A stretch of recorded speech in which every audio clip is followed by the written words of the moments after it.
buenos días, Dios me les bendiga a todos, Dios me les guarde. Espero que el Señor, pues, en esta mañana de adoración haya sido una mañana excelente. Pudo haber cantado el Señor, cantábamos hace un momento, cuán grande es Dios. Es impresionante cantar algo como eso, entendiendo lo que estamos diciendo, cuán grande es nuestro Dios, lo que Él ha hecho, todo lo que Él ha mostrado, la misericordia y bondad que tiene para con nosotros. Dios ha sido bueno con nosotros. Y yo estuve 4 semanas fuera del púlpito. Le dejé el púlpito a nuestro hermano Alexis y a nuestro hermano Francisco durante esas 4 semanas porque estaba preparando pues la serie que iba a continuar o que vamos a comenzar el día de hoy. La serie de predicaciones basada en el Evangelio según San Marcos. Esta serie probablemente nos va a llevar más de un año, cuidado y si no 2. Pero vamos a tratar de exponer todo el libro de Marcos, ¿ok? Pasaje por pasaje de la Escritura. Así que durante todo este tiempo vamos a estar estudiando el libro de Marcos. Es importante que usted lea el libro de Marcos no solamente una vez, 2, 3 veces. En un año podemos leerlo más de una vez. Así que usted puede hacer el ejercicio de ir leyendo el libro de Marcos para que cuando estemos aquí en la predicación, pues usted pueda estar entendido en lo que estamos hablando. Lo que vamos a hacer en esta mañana es una introducción al libro de Marcos. Vamos a hablar un poco del autor, cuál era el propósito o el tema del autor al escribir este evangelio, quién fue el autor del evangelio, pero también vamos a abordar unos puntos importantes de este inicio del evangelio. Vamos a estar buscando el libro de Marcos, capítulo 1, versículos del 1 al 8. Marcos 1, del 1 al 8. El título de esta predicación es El gran rey ha llegado. El título es El gran rey ha llegado. Y para entrar en la introducción, siempre la introducción es un poquito más tediosa porque tenemos que entrar en algunas cosas que quizás a las personas como que, oye, ¿eso para qué me sirve? Todavía no has entrado en la palabra. Sin embargo, es importante porque ese nos da el preámbulo o más bien nos introduce sí, a entender cosas que están pasando en el libro más adelante. De manera que yo le pido paciencia y un poquito de atención, un poquito, toda la atención, por favor, para que usted pueda entender lo que vamos a hablar. Bien, el libro de Marcos es uno de los 4 evangelios que encontramos al inicio como los que abren la puerta al Nuevo Testamento, ¿verdad? Marcos está ubicado en el segundo lugar después de Mateo. Estos evangelios, los 4 evangelios, van a registrar la vida y propósito de nuestro Señor Jesucristo, todo lo que Él vino a hacer aquí en la tierra.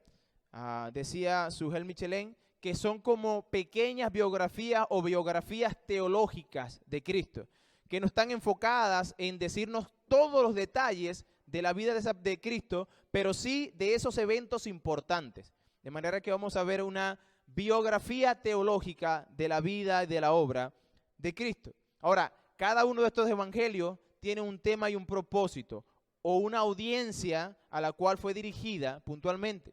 Por ejemplo, el evangelio de Marcos está dirigido a una audiencia judía. Los que iban a escuchar el libro de Marcos eran judíos. Y él trataba de demostrarle a los judíos, en el libro de Marcos trata de demostrarle a los judíos que Jesús es el Mesías prometido, profetizado en el Antiguo Testamento. Profetizado en el Antiguo Testamento. Por eso es que usted ve el libro de Mateo que comienza con la genealogía y haciendo conexión desde Abraham hasta David. ¿Por qué? Porque el judío conocía a Abraham, ellos tenían como padre a Abraham y luego al rey David como el más grande. Pues entonces el Mesías tenía que venir de esa descendencia. Tenía que ser judío y tenía que pasar por la descendencia de David. Y Mateo cumple esos requisitos para la audiencia a la cual le está hablando. El libro de Marcos, en cambio, tiene en mente a una audiencia romana. Delante de él están unas personas que son romanos. Y su propósito es presentar a Jesús como el rey que asume una posición de siervo para dar su vida en rescate por mucho. Voy a repetir eso porque es el libro que vamos a estudiar. Marcos tiene como audiencia a unas personas que son romanas, de nacionalidad romana. ¿Ok? Va a ser dirigido este libro a ellos.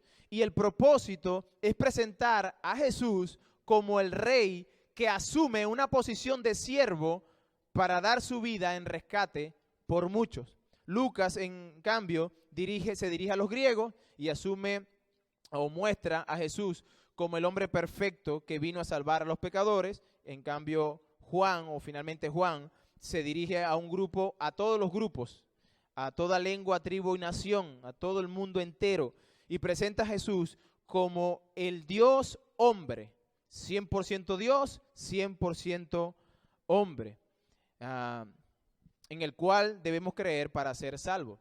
Ahora, a pesar de que estos libros nos hablan de la obra o de la vida del Señor Jesucristo, como les dije hace un momento, no nos dan detalle de cada uno de los minutos o años que estuvo Cristo en la tierra, sino que nos enseñan como un panorama la historia redentora que Dios quiere contar a través de su Hijo.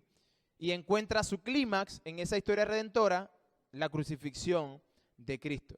Cada detalle presentado en este libro nos ayuda a entender el significado redentor de la vida, muerte y resurrección de nuestro Señor Jesucristo.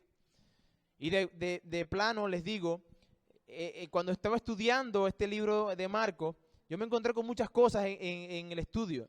Y una de las cosas que me encontré en el estudio es que había cierta división entre los eruditos en cuanto a la posición o el primer libro o el primer evangelio que fue escrito.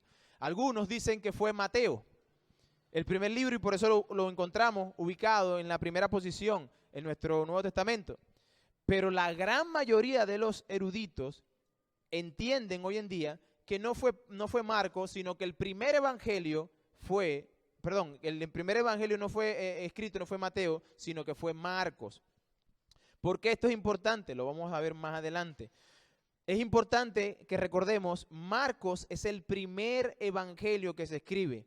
Por decirlo de alguna manera, este género literario no se había escrito antes. Él es el primero que va a escribir. Ahora, veamos qué nos dice la Biblia del autor del libro de Marcos. En primer lugar, nosotros tenemos que hacer la distinción que es de origen divino. Marcos fue escrito por Dios, divinamente inspirado por el Espíritu Santo. Dios es el artífice de este evangelio. Y nosotros podemos citar 2 Timoteo 3:16, que nos habla que toda la escritura es inspirada por Dios y útil para enseñar, para corregir, para instruir en justicia. Pero también vamos a 2 de Pedro, capítulo 1:21, y nos dice, porque nunca la profecía fue traída por voluntad humana, sino que los santos hombres de Dios hablaron siendo inspirados por el Espíritu Santo. De tal manera que en primer lugar, nuestro libro, este libro que vamos a estudiar, es de origen divino, ¿ok? Y en segundo lugar, como un instrumento en las manos de Dios, el escritor se llama Juan Marcos. Se llama Juan Marcos. Era primo de Bernabé, eso nos dice la Biblia, que era primo de Bernabé, aquel que acompañó a Pablo cuando hizo su viaje misionero. La primera mención que se hace de Marcos se encuentra en Hechos, capítulo 2, donde en el contexto, donde Pedro está preso y está en la casa de Juan Marcos, están un grupo orando para que Dios libere a Pedro. Y luego Pedro es liberado milagrosamente, un ángel quita sus grillos de sus pies y abre las puertas y Pedro puede salir. ¿Y a dónde va Pedro? A la casa de Juan Marcos.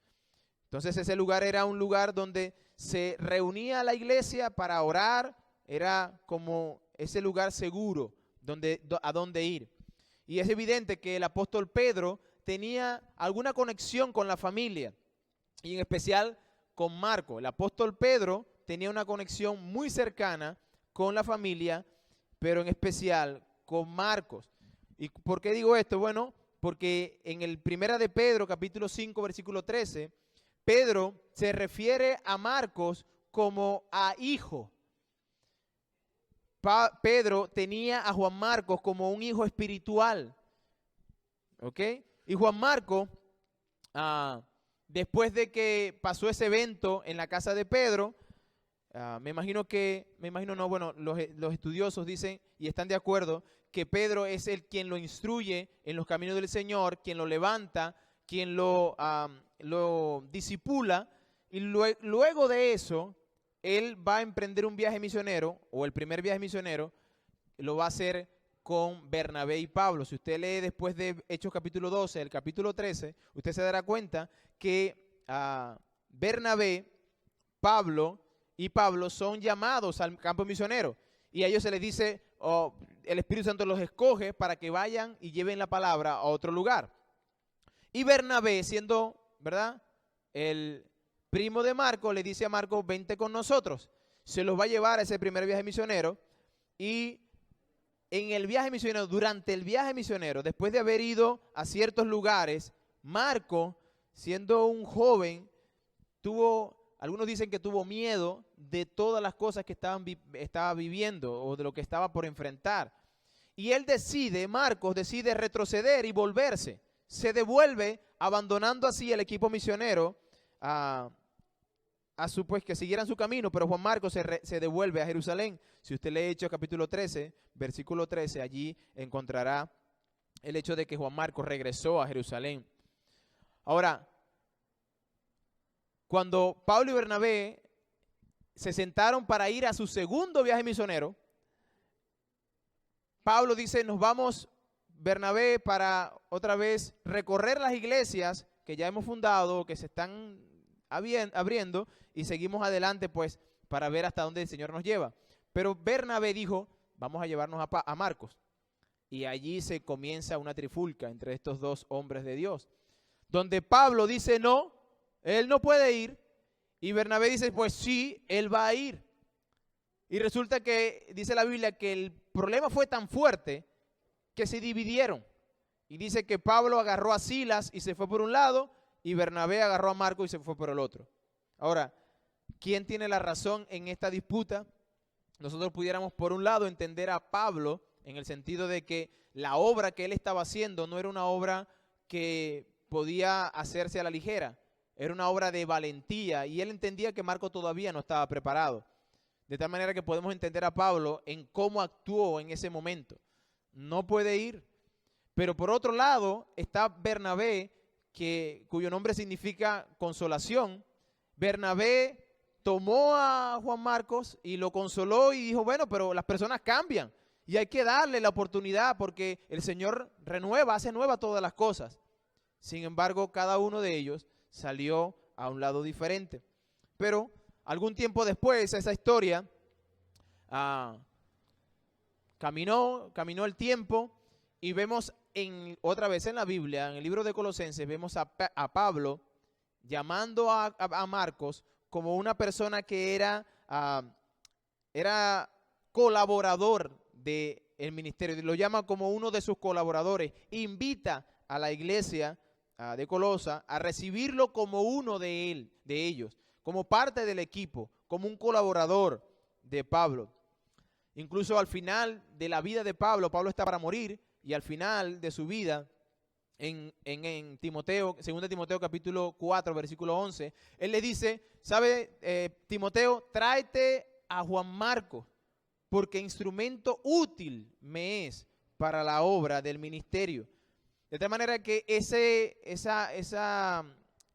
disputa que se presentó y que causó una división no quedó allí, sino que al final de cuentas eso fue restablecido.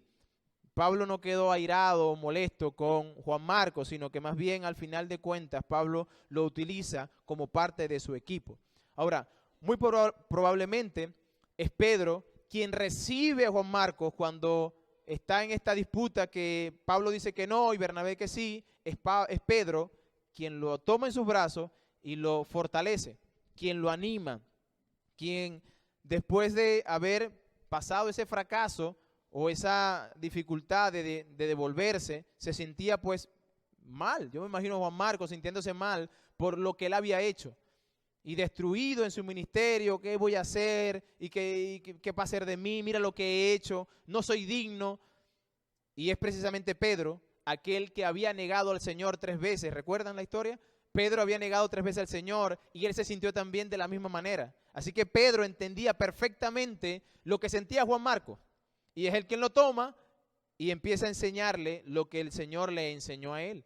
Con cuánto amor el Señor lo levantó, lo ayudó. No lo dejó tirado allí, sino que más bien lo tomó en sus brazos, lo animó, lo levantó y hizo de Pedro quien fue Pedro. Y bueno, fue Pedro, como Dios hace todas las cosas, ¿verdad? Soberanamente, fue Pedro quien toma a Juan Marcos y fortalece a Juan Marcos, de manera que Dios después va a hacer una obra maravillosa con Marcos, a tal punto que él es el primero en escribir un evangelio. Esa persona que se había devuelto del camino del Señor, que había abandonado a los hombres de Dios para venir a Jerusalén otra vez, quizás asustado, quizás por inexperiencia, pero él se devolvió de su camino. Pero qué interesante que Dios al final de cuentas le fortaleció, reivindicó la posición de Marcos y no solamente eso, sino que lo utilizó como un instrumento para que nosotros hoy tuviésemos el primer evangelio escrito por este hombre. Quizás usted ve la vida de Marcos y quizás usted ha pasado por esto, quizás usted ha atravesado dificultades donde ha caído en el Señor, donde se ha apartado del camino. O quizás no está ni siquiera en el camino porque se siente que no es digno de caminar en el camino del Señor. Bueno, qué bueno que Marcos nunca se llevó su problema a sí mismo y se encerró en él mismo. Qué bueno que Marcos nunca no dijo, ay, pobrecito yo que he negado al Señor, o ya el Señor no es digno de que yo le sirva, o más bien yo no soy digno de servirlo, aquí me voy a quedar tirado, ya yo no sirvo para nada. Qué bueno que Juan Marcos se levantó, que la culpa no lo apretó de tal manera que lo hizo añicos, sino que se levantó y continuó su camino. Nosotros podemos estar en situaciones como la de Juan Marcos y la culpa puede hacer que nosotros pues nos metamos en nosotros mismos y olvidemos que nosotros no somos el centro del universo, sino que el centro del universo es Dios.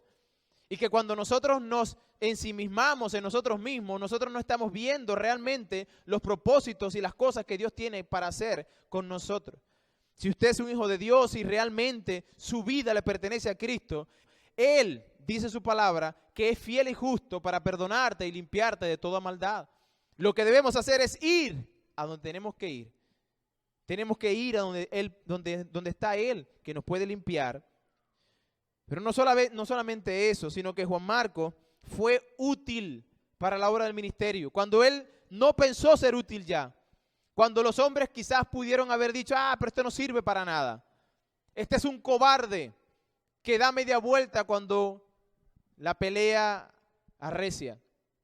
Él pudo haberse quedado allí escuchando las voces de todos los que estaban alrededor, pero no, él escuchó la voz del Señor, se levantó, fue a donde él y Dios lo usa como un instrumento útil. Tan útil que hoy tenemos la recopilación de la vida de Cristo en uno de sus libros. Es impresionante lo que puede hacer Dios. Y yo le digo, hermano querido, si usted es hijo de Dios realmente y en su caminar usted ha tropezado y ha caído, y ¿sabe qué? Si no lo ha hecho, lo va a hacer. Es parte de nuestra vida, ¿sabe? El tropiezo va a venir.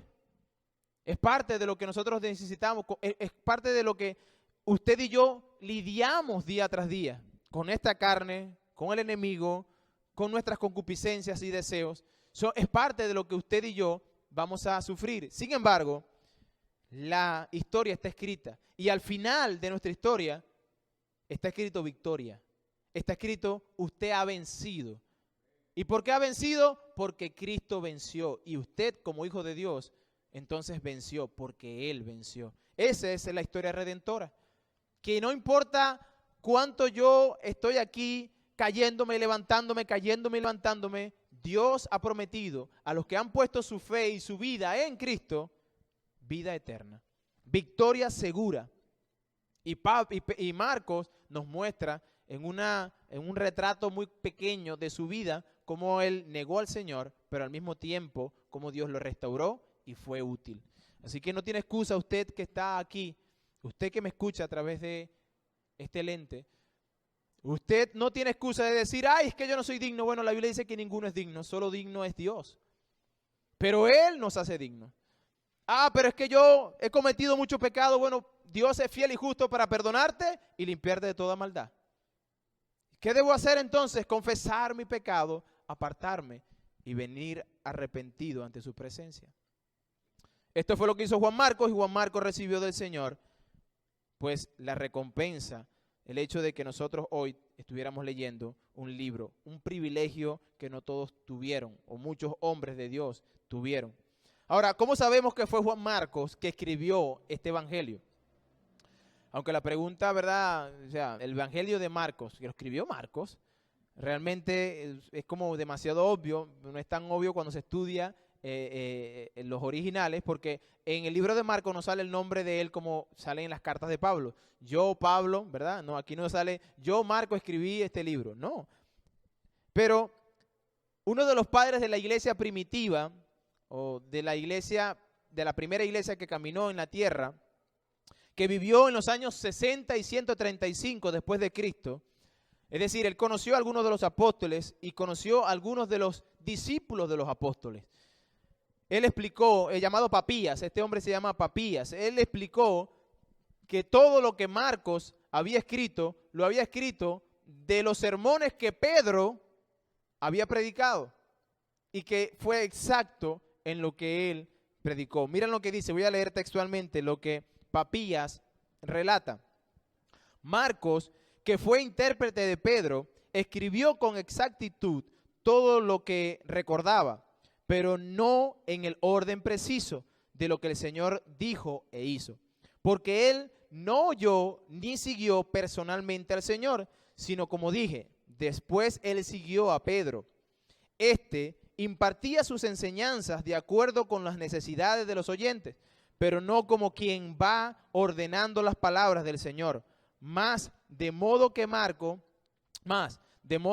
no se equivoca en absoluto cuando escribía ciertas cosas como las tenía en su memoria, porque todo su empeño lo puso en no olvidar nada de lo que escuchó, y en lo que escribió nada es falso. Esto lo dice Papías, y hay un montón de historia que nosotros pudiéramos relatar que dan fe de que es Marco quien escribió esto. ¿Por qué es importante eso? Porque hoy en día pues han salido nuevos evangelios. El evangelio de Judas, el evangelio de Esther y el evangelio de cualquiera que diga que es un evangelio. Y cuando usted investiga estas ciertas cosas, pues simplemente eran los nombres de personas que realmente fueron en el tiempo de Cristo, pero no tenían nada que ver. Eran totalmente, estaban fuera del tiempo. Es decir, fueron escritos unos 1000 años después de Cristo. Después de que Cristo murió, se encontró un evangelio por allá. ¿Y de cuánto tiempo data? De hace 1000 años. Eso no puede ser del Señor. Pero sin embargo, esto sí, porque aquí hay evidencia externas, pudiéramos decir, de que el evangelio sí fue escrito por Marco, y que lo escribió no por su propio intelecto, sino más bien de lo que escuchó de Pedro, de las predicaciones de Pedro. El evangelio de Marcos es donde se menciona a Pedro por todos lados. Es el evangelio que menciona a Pedro casi en cada evento de lo que vamos a estudiar de Pedro, de Marcos, se menciona a Pedro muchas veces. Así que eso también es evidencia. Este evangelio nos muestra la vida de Cristo en la perspectiva de Pedro, no de Marcos, porque él no vivió, él no vio al Señor, él no siguió al Señor. Pero Pedro era uno de esos tres más cercanos del Señor, y Pedro podía predicar con toda autoridad, y Marcos agarra todo eso y lo copia en un libro, de tal manera que este libro que vamos a estudiar es de inspiración divina, pero tiene también legalidad, es decir, fue escrita por una persona que tenía la autoridad de un apóstol, en este caso de Pedro. ¿Ok? Bien, ¿cuál es el propósito y tema del libro? ¿Qué es lo que nos quiere transmitir el libro en general? Ahora sí vamos a la lectura del libro. Vamos a ver qué dice Marcos capítulo 1, versículo 1.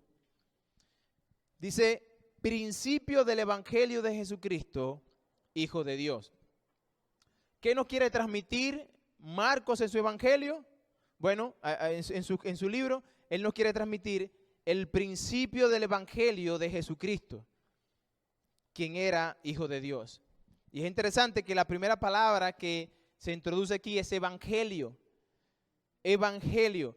La palabra evangelio no es una palabra que inventó la cristiandad.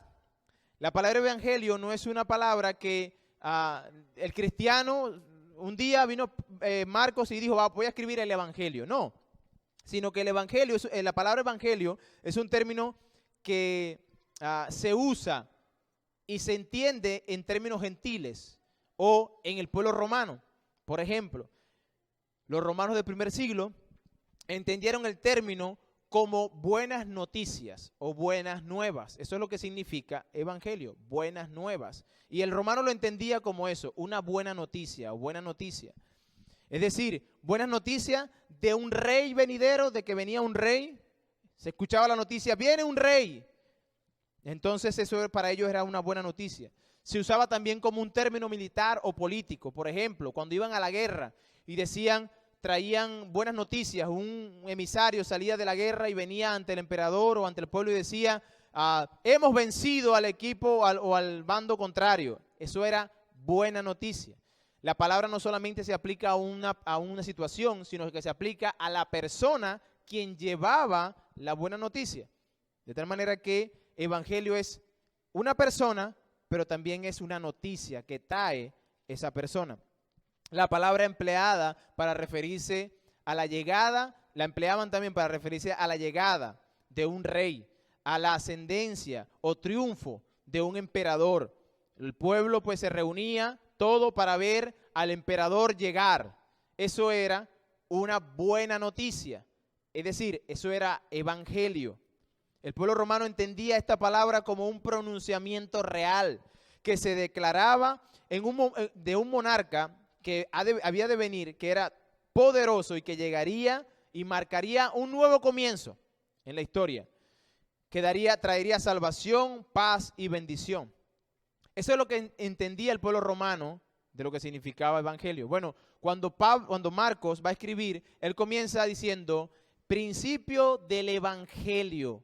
Ellos entendían perfectamente qué quiere hacer Marcos con su audiencia. Él quiere que entiendan que él quiere que los romanos entiendan que la noticia más extraordinaria que ellos nunca han escuchado, que el mundo nunca ha oído, está por llegar. ¿Cuál es esa noticia? Que Dios se hizo hombre para vencer el pecado y la muerte que condenaban al hombre en ese lugar. Esa es la gran y extraordinaria noticia. Esta noticia solo puede ser comprendida en el entendimiento de la peor noticia en la cual se encuentra la humanidad. Para entender una buena noticia, tú debes saber cuán terrible es tu situación. Por ejemplo, si yo le dijera a una persona que no sufre de cáncer, si yo le dijera a una persona que no sufre de cáncer, o por lo menos que no sabe que sufre de cáncer, he encontrado una inyección que es 100% segura para curarte el cáncer. ¿Sabe qué va a pasar con esa persona? Va a decir, ¡ay, qué bueno! No vamos a ser millonarios. Pero si tú le dices a una persona que salió del médico y que el médico le acaba de decir que tú tienes un cáncer que hizo metástasis y que ciertamente tienes días de vida, y tú te encuentras a esa persona y le dices, tengo la inyección que te va a curar el cáncer y es 100% efectiva. ¿Sabe qué va a decir esa persona? ¡Wow! ¡Qué gran noticia! ¡Dámela! El evangelio, para entender la buena noticia, usted debe entender cuán terrible noticia está sobre sus hombros. Dios creó al hombre para vivir en una eterna comunión con Él, pero el hombre decidió desobedecerlo. Él mismo, él solito, quiso separarse de Dios. Y como resultado, lo que trajo fue el pecado, muerte, separación de Dios. El hombre desde entonces él ha querido vivir y cree que vive de esta manera, como la canción de Frank Sinatra, ¿verdad? A su manera. Yo quiero vivir a mi manera. Y el hombre cree que vive a su manera, pero eso es una gran mentira que el hombre se ha hecho en sí mismo, o que este mundo ha hecho que este hombre crea. Porque no existe la vivir a su manera. La autonomía en el hombre no existe. Eso es algo que el mundo ha inventado para que tú creas que tienes el control. Realmente lo que existe es una esclavitud al pecado o una rendición y dependencia del Rey soberano. Dos cosas. O yo soy esclavo del pecado o vengo arrepentido y rendido ante el Rey soberano. Por eso hay muchas personas que están viviendo vidas miserables, ¿saben? Creen ser autónomos, pero en realidad lo que está pasando con estas personas es que son esclavos de la moda de este mundo, por ejemplo. No, yo me pongo lo que yo quiero. ¿De verdad? Vamos a revisar la moda. No, tú estás imitando a aquella persona, porque aquella persona te dicta cómo debes vivir en este mundo. Y si tú no vives de esta manera, entonces tú estás fuera de onda. Y como tú no quieres estar fuera de onda, tú te pegas a las modas de este mundo. Entonces eres esclavo de las modas de este mundo. No eres autónomo nada. Tú dices, pues yo quiero vivir a mi manera y voy a vivir a mi manera. ¿Y qué es vivir a tu manera? Pues hacer y deshacer. Yo voy a ir y salir y hacer con mi vida lo que me dé la gana. ¿De verdad? Estás siendo manipulado y esclavo del pecado. Porque lo que tú haces te va perjudicando cada vez más y más y más y más. Eres esclavo de eso que tus mismos deseos y pasiones quieren. Pero el que es de Dios solo se rinde en las manos del Rey de Reyes y Señor de Señores. Y confía en los propósitos que Él tiene para su vida sin dudar que Él quiere lo mejor para usted. Hermanos, yo sé que nosotros cantamos todos los domingos y los días que nos reunimos cantamos. Pero es imposible, hermanos. Y si usted lo hace, vive en una contradicción. Usted no puede cantar el día domingo, Jesús es mi Rey soberano. Y de lunes a viernes vivir a mi manera. Eso no existe. Es una contradicción. O yo estoy rendido en las manos de Dios o vivo en la esclavitud del pecado y en este mundo. Por eso Dios tuvo que llegar para mostrarnos cuán perdidos estábamos. Dios prometió desde Génesis capítulo 3, versículo 15, que Él enviaría un Salvador y que a través de la historia en el Antiguo Testamento los profetas vinieron anunciando una y otra vez de este Mesías, la llegada de este Rey. Cada profeta anunciaba y apuntaba al Mesías, a ese gran Rey glorioso que traería paz, salvación y bendición para todo aquel que se rinda ante sus pies. Así cierra los escritos del Antiguo Testamento. Cuando termina los últimos libros del Antiguo Testamento, cierran anunciando la llegada de este Rey. La llegada de este gran Rey sería precedida por un precursor que prepararía el camino para su venida. En el tiempo bíblico o en el tiempo medieval incluso se hace, y yo puedo decir que en el tiempo de ahora, en nuestro tiempo también se cumple esto. Antes de que cuando el rey iba a visitar una ciudad, el rey tenía que enviar un precursor, una persona que fuese delante de él para que en el camino, si hubiese algún obstáculo, él pudiera quitarlo del medio. Y si había un hueco, él tenía que tapar ese hueco, de manera que cuando el rey pasara por ese camino, él no tuviera ningún percance, que en su carruaje él viniera con toda su pompa sin tener ningún percance en el camino. Ese precursor lo que hacía era allanar el camino. Es como lo que nosotros vemos hoy en día en nuestra ciudad cuando nos visita alguien importante, presidente. Tú ves que empiezan a allanar todos los caminos, ¿verdad? A limpiar todo porque viene. Antes de eso envían a las aplanadoras, envían a los asfaltadores, a los que pintan las calles, hacerla bonito. ¿Por qué? Porque viene el presidente. Bueno, esto no ha cambiado. En este tiempo también se hacía. Entonces, el libro de Isaías, capítulo 40, versículos del 3 al 4, dice de la siguiente manera: voz que clama en el desierto, preparad el camino a Jehová, enderezad calzada en la soledad a nuestro Dios. Todo valle sea allanado y bájese todo monte y collado, y lo torcido se enderece, y lo áspero se allane.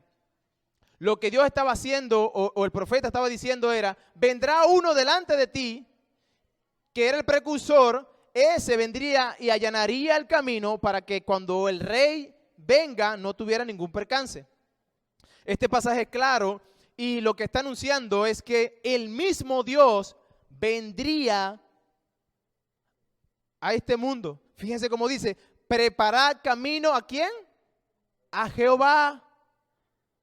Preparad camino a Jehová, de tal manera que Isaías está diciendo, Dios viene, el gran rey glorioso ya viene. Pero el último libro de la Biblia, Malaquías, capítulo 3, versículo 5, dice, he aquí yo envío mi mensajero, el cual prepara el camino delante de mí, y vendrá súbitamente a su templo el Señor, a quien vosotros buscáis, y el ángel del pacto, a quien deseáis vosotros. He aquí viene, ha dicho Jehová de los ejércitos. Dice, yo envío un mensajero que preparará el camino delante de mí. Es decir, que había uno que era el precursor que vendría a preparar el camino delante de él. ¿Quién era este mensajero? ¿Quién era este precursor que debía enviar? Bueno, Malaquías capítulo 4, versículo 5 nos dice que ese precursor sería Elías, el profeta Elías, que nos dice que en Segunda de Reyes fue traspasado o el Señor se lo llevó en un carro de fuego al cielo. Pero ahora en Malaquías el profeta dice, no, Elías vendrá y ese Elías será el que prepara el camino del Señor. Marcos es el primero de los 4 evangelios e inicia uniendo estas dos profecías, uniendo estas dos profecías del Antiguo Testamento, tanto de la de Isaías como la de Malaquías, para demostrar que ese mensajero que allanaría el camino para la llegada de ese glorioso rey se llamaba Juan el Bautista. Lea conmigo, versículo 2 de Marcos capítulo 1. Versículo 2 dice, como está escrito en Isaías el profeta, he aquí yo envío mi mensajero delante de tu faz, el cual preparará tu camino delante de ti. Voz del que clama en el desierto, preparad el camino del Señor, enderezad sus sendas. Bautizaba Juan en el desierto y predicaba el bautismo de arrepentimiento para perdón de los pecados. Y salían a él todas las provincias de Judea y todos los de Jerusalén y eran bautizados en él por el Jordán conforme a sus pecados. Ahora, sigo leyendo, 6 y 7. Dice, y Juan estaba vestido de pelo de camellos y tenía un cinto de cuero alrededor de sus lomos y comía langostas y miel silvestre. Predicaba diciendo, viene tras mí el que es más poderoso que yo, a quien yo no soy digno de desatar encorvado la correa de su calzado. Marco, está hablando de que ese precursor que el Antiguo Testamento ya proclamaba, que anunciaba la llegada de ese gran rey, era Juan el Bautista. ¿Y cómo lo sé? Bueno, porque Juan estaba en el desierto, ¿verdad? Juan estaba en el desierto justo donde Elías estaba cuando fue traspuesto, o fue llevado, en otras palabras, al cielo. Si usted lee Segunda de Reyes capítulo 2, usted va a ver todo el capítulo, usted va a ver la historia de Elías cuando está con Eliseo y siendo que lo van a sacar de la tierra y Eliseo tiene esa conversación con Elías. Pero ¿dónde está el epicentro? ¿Dónde el Señor se lo lleva? Bueno, dice que estaba en el río Jordán, a un lado del río Jordán, en el desierto, donde fue llevado al cielo. Y qué interesante que Juan, ¿dónde estaba? En el desierto. Voz que clama en el desierto. Ahí estaba Juan. ¿Y en qué lugar estaba? Al lado del río Jordán. ¿Qué hacía? Bautizaba allí. Entonces, la similitud de estos dos pasajes concuerdan y Marcos nos quiere hacer entender, Juan es ese Elías que había de venir. Pero no solamente eso concuerda, sino que cómo vestía Elías. Si usted lee otra vez Segunda de Reyes, en capítulo 2, usted va a ver la vestimenta que usaba Elías. Vestía pieles de camello, vestía con un cinto a su alrededor. ¿Y cómo estaba vestido Juan? Con pieles de camello y con un cinto alrededor. De tal manera que Juan es, o era, o fue el precursor de Cristo, del Rey de Reyes y Señor de Señores que había de manifestarse en el momento determinado. El Rey prometido desde la antigüedad, pues había llegado. Y el Antiguo Testamento lo que dice es, antes de que llegara ese rey, vendría Elías. Ahora, ¿cómo sé que eso es así? El mismo Cristo revela eso. Cristo lo dice en Mateo capítulo 17, versículo 12. Cristo dice, mas yo os digo que Elías ya vino. Y no le conocieron, sino que hicieron con él todo lo que quisieron. Elías ya vino, y él estaba hablando ahí de Juan el Bautista. ¿Cómo preparaba Juan el camino del Señor? Dice la Biblia que él predicaba el arrepentimiento, ¿verdad? En el versículo 4, bautizaban Juan en el desierto, predicando el bautismo de arrepentimiento para perdón de pecados. Juan fue todo un acontecimiento, hermanos queridos, para la época. Él estaba en el desierto y la gente en la ciudad, fuera de la ciudad.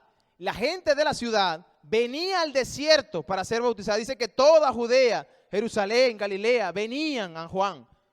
Fue todo un acontecimiento porque habían pasado 400 años de que Dios había cerrado la boca. Dios no había hablado más con el pueblo de Israel. No había enviado otro profeta. El último profeta que envió dijo, vendrá uno que preparará el camino al Mesías. No habló más. ¿Y sabe qué pasó? Juan llegó y abrió otra vez la boca de parte de Dios. Y entonces el pueblo que estaba allí estaba maravillado de que Dios otra vez estuviera hablando. Y entonces iban y eran bautizados en el río Jordán. Ahora, si nosotros examinamos un poco la vida del profeta, todo dice que todos salieron a él. Pero salieron a él, ¿por qué? ¿Será que Juan les decía, vengan, que Dios los ama? ¿Será que Juan les decía, vengan, que Dios tiene un plan maravilloso para tu vida? ¿Será que le decía, vengan, que yo les voy a dar las 7 claves o 7 pasos para alcanzar el éxito? Vengan porque les voy a hacer prósperos. No. Él les predicaba que debían arrepentirse de sus pecados. Les llamaba pecadores, que debían arrepentirse y debían mostrar el fruto del arrepentimiento que era el bautismo. Lo que ellos estaban haciendo era venir al desierto a escuchar a Juan decirle, ustedes son unos pecadores. Y lo que deben hacer es arrepentirse, y si su arrepentimiento es verdadero, muéstrenlo con el bautismo. Ahora, esto para el judío, para el gentil era nuevo, pero para el judío esto era algo bien chocante. ¿Y por qué? Porque el judío primero entendía que él no tenía pecado, que el sacerdote cuando hacía sacrificio le quitaba los pecados. Él entendía que él no era pecador. Número 2, él entendía que ir al desierto y bautizarse por Juan implicaba un reconocer que yo no soy perfecto. Y ellos se decían que eran los perfectos. Entonces eso era un choque que tenía Juan. Por eso Juan le llama generación de víboras en una oportunidad en el libro de Mateo. ¿Quién os enseñó a huir? ¿Quién los enseñó a huir? Dice generación de víboras, hipócritas. Juan no le suavizó el mensaje. No. Él tuvo un mensaje dado por Dios y ese mensaje dio. La única manera de que ellos pudieran ser salvos era reconocer que eran pecadores. Y es lo mismo que pasa hoy. Hermano, para tú llegar a Cristo, tú debes reconocer cuál es tu condición delante de Él. Cuán pecador tú eres. Y a menos que Dios te impute su justicia, entonces morirás eternamente. O estarás en un lugar donde sufrirás eternamente. Juan, por otra parte, entendía cuál era su posición. Dice el pasaje en versículo 7 que él predicaba y anunciaba pues la venida del Mesías y decía que él no era digno de agacharse a amarrarle las trenzas a ese señor que venía tras de él. Él no era digno de eso.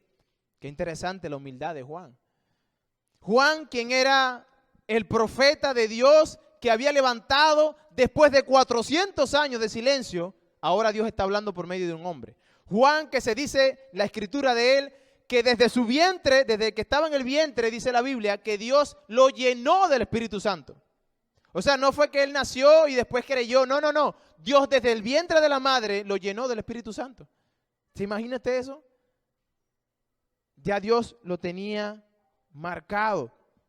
Bueno, se dice que Juan era de los nacidos de mujer el más grande de todos los hombres. No ha nacido hombre más grande que Juan el Bautista. Pero, ¿cuál era la posición de Juan? ¿Quién eres tú, Juan? Bueno, yo soy simplemente un nadie.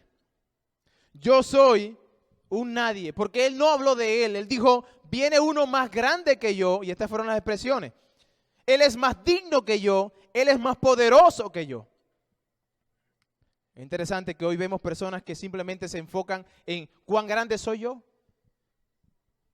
cuán digno soy yo, cuánto me tienen que servir.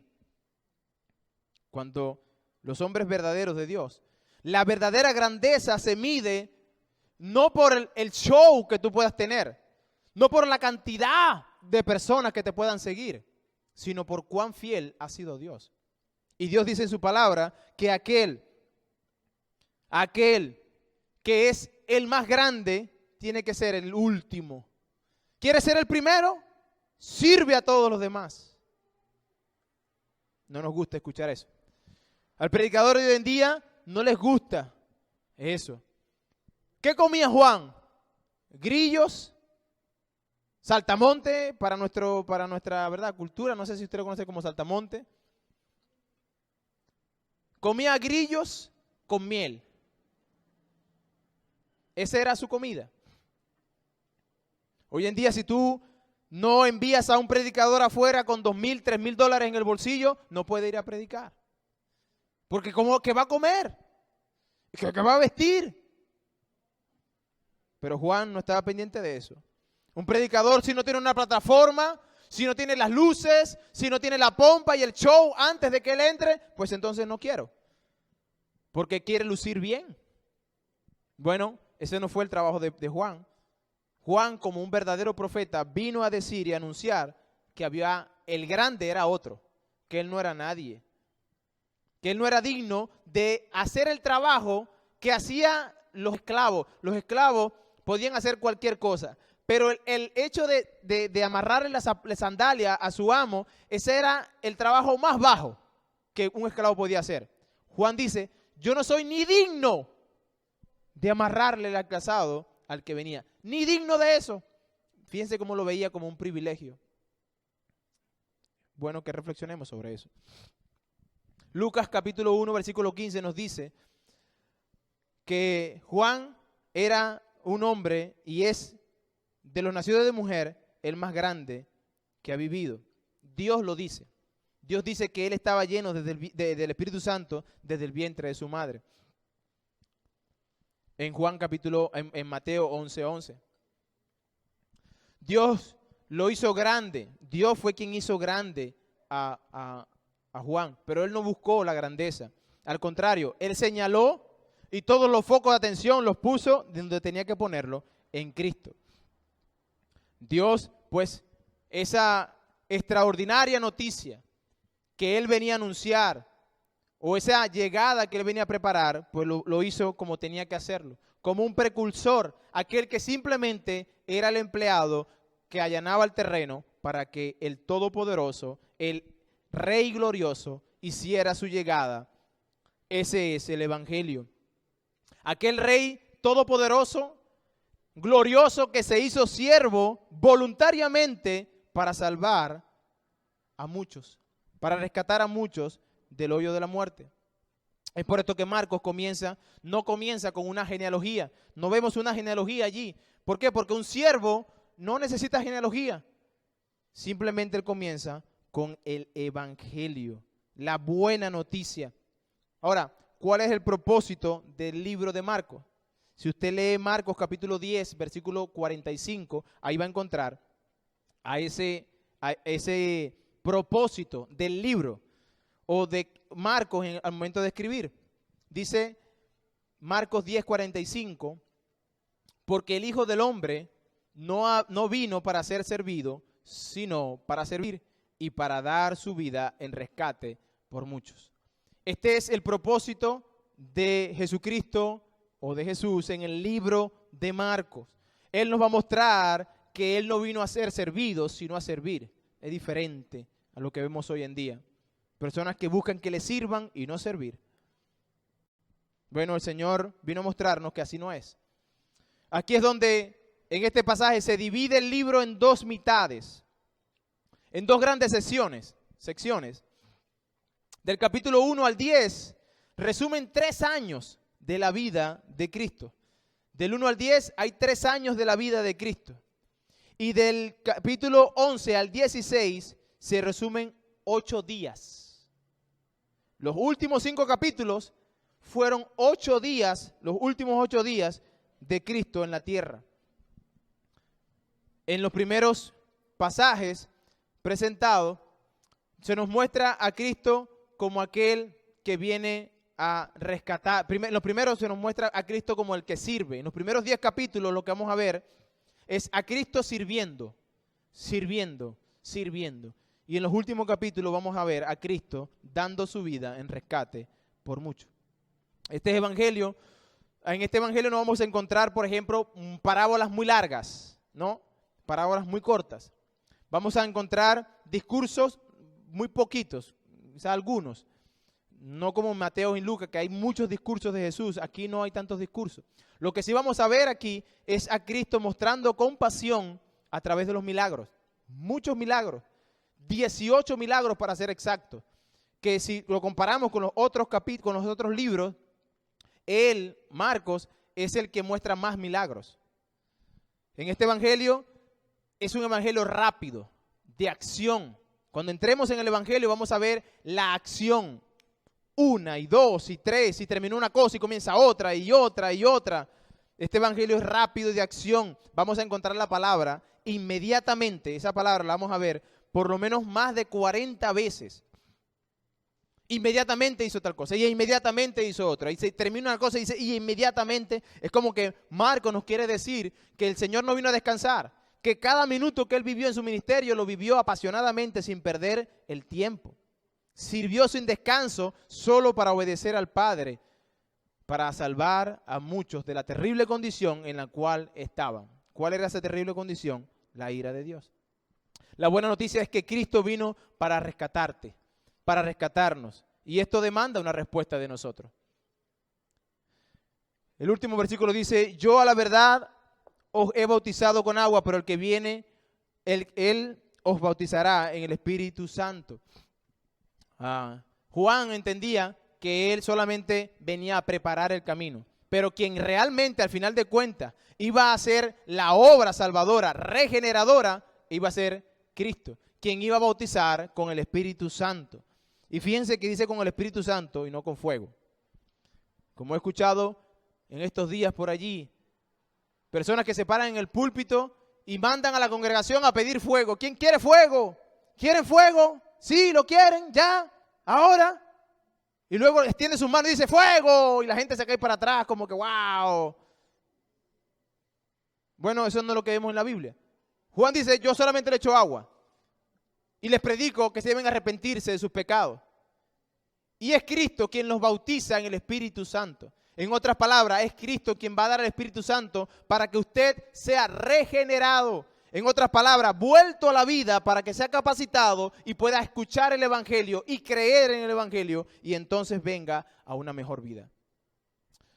Concluyo esta introducción y parte del pasaje que hemos leído. Amigo que me escucha, primero con usted. Si usted aún no conoce a Cristo, yo quisiera decirte con todo respeto, la verdad,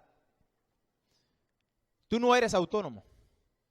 Tú no tienes el poder de tu vida en tus manos. Tú no decides qué hacer o qué no hacer. Tú no lo haces.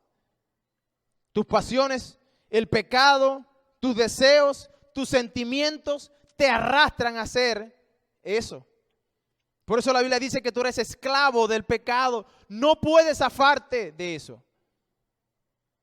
La única manera para zafarse de ese pecado que me arrastra a hacer lo que no quiero hacer es venir humillado y arrepentido ante el que puede librarte, ante el Rey que se hizo siervo para salvarte. Hermano en Cristo, usted dice: yo soy cristiano, estoy libre, soy del Señor y tengo la victoria segura. Amén y gloria a Dios por eso. Pero si Cristo siendo rey, hermano, si Cristo siendo rey, un rey glorioso como nunca otro ha habido en la historia, voluntariamente se hizo siervo y vino a este mundo no para ser servido, sino para servir, ¿cómo crees tú que debes vivir tu vida? ¿Buscando ser servido? ¿Cómo nos comportamos cuando se nos dice tenemos que hacer? O que más bien nadie nos diga, que la palabra nos exhorte a servir al Señor. ¿Cómo nos comportamos? Yo no quiero que lo haga otro. Bueno, esa no es la actitud que Cristo vino a mostrarnos. Y lo que pretendo en este libro es mostrarle cómo el siervo de Dios sufrió. Cómo el Rey de Reyes y Señor de Señores gloriosos sufrió estando en la condición de hombre, de siervo. Él mismo dice, el mismo Cristo dice: el que no toma su cruz y viene en pos de mí, no puede ser mi discípulo. Vamos a orar.